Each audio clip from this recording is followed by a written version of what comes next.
તમામ ખેડૂતો ઉપર ગુજારેલા આવા ત્રાસનો હિસાબ લેવામાં આવશે। શાંતિપૂર્ણ રીતે આંદોલન ચલાવતા હતા એમની ઘટના સ્થળેથી ધરપકડ કરી લેવામાં આવી।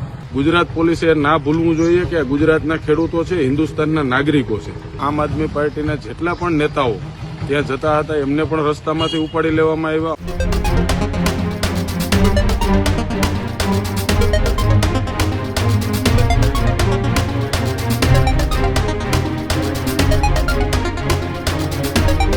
મહત્વપૂર્ણ સમાચાર એ બોટાદથી સામે આવી રહ્યા છે કે જ્યાં બોટાદમાં પોલીસ અને ખેડૂતો વચ્ચેની એ બબાલ બાદ આમ આદમી પાર્ટીના ધારાસભ્ય હેમાંત ખવાનું નિવેદન સામે આવ્યું છે।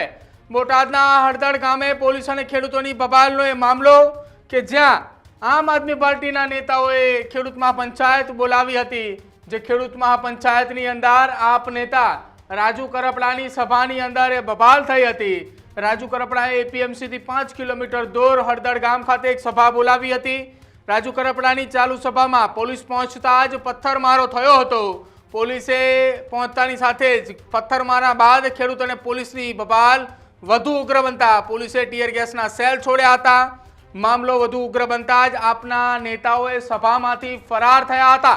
આમ આદમી પાર્ટીના નેતા રાજુ કરપડા અને પ્રવીણ રામે સભાની અંદર હાજર હતા, તેઓ ત્યાંથી ફરાર થયા। જો કે જામજોધપુરના ધારાસભ્ય હેમંત ખવાની પ્રતિક્રિયા સામે આવી છે। પોલીસે ખેડૂતો પર લાઠીચાર્જ કર્યો તે દુઃખદ ઘટના છે। નિવેદન હેમંત ખવાએ આપ્યું છે। તેમણે કહ્યું કે ખેડૂતો તેમના હક માટે ત્યાં આવ્યા હતા અને તેમના હકની માંગણી કરતા હતા। એ દરમિયાન આખી આ ઘટનામાં લાઠીચાર્જ થયો। આપ નેતાની અટકાયત મામલે પણ હેમંત ખવાએ લાલ ગોમ થયા છે। હવે આખી આ ઘટનાની અંદર બોટાદના હળદળ ગામે જે સભાનું આયોજન કરવામાં આવ્યું હતું એ સભા આમ આદમી પાર્ટીના ખેડૂત નેતા રાજુ કરપડાએ બોલાવી હતી।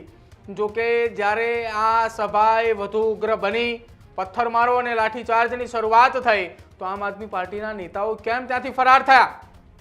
આ મામલે પણ અનેક સવાલો ઉઠી રહ્યા છે। જો કે તમામની વચ્ચે હેમંત ખવાની પ્રતિક્રિયા સામે આવી છે। તેમણે નિવેદન આપતા કહ્યું કે ખેડૂતો પર લાઠીચાર્જ થયું તે ખૂબ દુઃખદ ઘટના છે। જો કે પોલીસે પણ નિવેદન આપ્યું છે કે પહેલા પથ્થરમારો થયો હતો, ત્યારબાદ પોલીસે એ ઘટનાને કાબૂમાં લેવા માટે, કાયદો અને વ્યવસ્થાની સ્થિતિ વધુ બેકાબૂ ન બને તેને કંટ્રોલમાં કરવા માટે પોલીસે લાઠીચાર્જ કર્યો હતો। જો કે મોડી રાત્રે જ આખી એ સ્થિતિ કાબૂમાં લેવામાં આવી હતી। આજે વહેલી સવારથી જ ગામની અંદર પરિસ્થિતિએ ફરી એકવાર સામાન્ય રીતે જનજીવન ચાલી રહ્યું છે। જો કે બીજી તરફ બોટાદ એપીએમસી ખાતે ફરી એક વખત કપાસની હરાજીની શરૂઆત પણ થઈ ચૂકી છે। હવે આ તમામની વચ્ચે પ્રવીણ રામ અને રાજુ કરપડા કે જેઓ ત્યાંથી ગત મોડી સાંજે ફરાર થઈ ચૂક્યા હતા અને હવે હેમંત ખવાએ આખી આ ઘટના મામલે પ્રતિક્રિયા આપતા શું કહ્યું સાંભળો એ પણ। નમસ્કાર ખેડૂત મિત્રો, છેલ્લા 3 દિવસથી આમ આદમી પાર્ટીના કિસાન સેલના પ્રમુખ રાજુભાઈ કરપડા બોટાદના કપાસ પકવતા ખેડૂતો માટે સતત ને સતત લડાઈ લડી રહ્યા છે। આપણે સૌએ જોયું 2 દિવસ પહેલા એપીએમસી ખાતેથી રાજુભાઈ કરપડા શાંતિપૂર્ણ રીતે આંદોલન ચલાવતા હતા એમની ઘટના સ્થળેથી ધરપકડ કરી લેવામાં આવી। આજે પણ આમ આદમી પાર્ટી દ્વારા બાજુના હળદળ ગામમાં કિસાન મહાપંચાયતનું આયોજન કરવામાં આવ્યું। એક તો ત્યાં પહોંચતા માટે ખેડૂતોને રોકવામાં આવ્યા। આમ આદમી પાર્ટીના જેટલા પણ નેતાઓ ત્યાં જતા હતા એમને પણ રસ્તામાંથી ઉપાડી લેવામાં આવ્યા। અમારા આમ આદમી પાર્ટીના પ્રમુખ ઈસુદાનભાઈ ગઢવી સાથે પણ પોલીસ દ્વારા દુર્વ્યવહાર કરી અને એને ઘટના સ્થળે પહોંચતા અટકાવવામાં આવ્યા।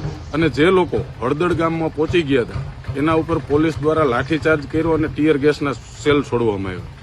ગુજરાત પોલીસે ના ભૂલવું જોઈએ કે ગુજરાતના ખેડૂતો છે, હિન્દુસ્તાનના નાગરિકો છે।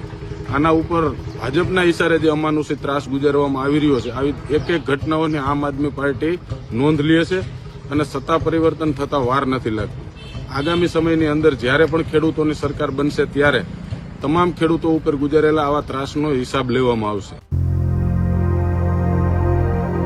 Healthy life is very important, पर टेस्टी लाइफ भी तो जरूरी है ना बॉस। समोसा चाट से है प्यार, पर एसिडिटी से कैसे रहोगे दूर यार? Wait, we have a 3-step solution.